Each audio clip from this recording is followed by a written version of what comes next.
globale. Tensionet në lindjen e mesme arrin në një tjetër pikë kritike. SBA ka intensifikuar sulmet ajrore ndaj Iranit, ndërsa Teherani ka zgjeruar kundër përgjigjen e tij me goditje ndaj vendeve aleate të Washingtonit në rajon. Ky bashkallëzim vjen në kohën kur diplomatët pretendojnë se negociatat ende nuk kanë dështuar.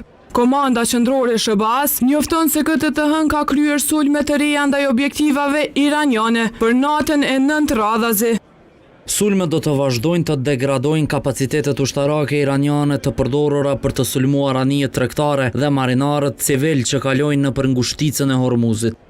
Sipas mediave iraniane, gjatë natës janë raportuar shpërthime në disa zona, ndërsa Teherani ka vjuar kundër përgjigjen ushtarake me lëshimin e raketave drejt Jordanisë, duke rritur më tej frikën për një zgjerim të konfliktit në rajon.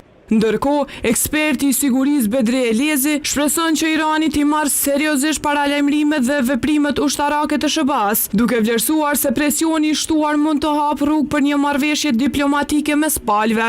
Ne jemi të bindur që së shpejti Irani do ta kuptojë që SBA-ja është shumë serioze dhe do të ulet në tavolinë dhe do të ketë një marrëveshje sa përket mundësisë së krijimit kushteve për dialog mes dy vendeve. Përshkallëzimi mes SBA-s dhe Iranit po zhvendoset gjithnjë më shumë drejt një krize me pasoja përtej fushbetejës. Teherani ka paralajmëruar se nuk do të lejojë kalimin e naftës dhe gazit përmes ngushticës së Hormuzit, duke shtuar frikën për ndërprerje të furnizimeve dhe ndikim të drejtpërdrejt në tregjet globale. Drejtori i dhomës së tregtisë dhe industrisë Kushtrim Ahmeti e ka vlerësuar situatën si shqetësuese për Kosovën, e cila importon 100% të produkteve të naftës.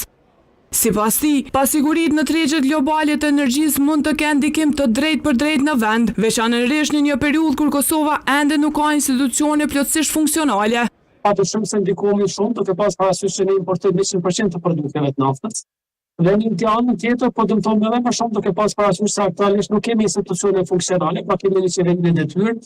Ndërsa konflikti mes SBA-s dhe Iranit nuk po tregon shenja zbutjeje, vëmendja mbetet e përqendruar te hapat e ashëm të dyja palëve dhe mundësia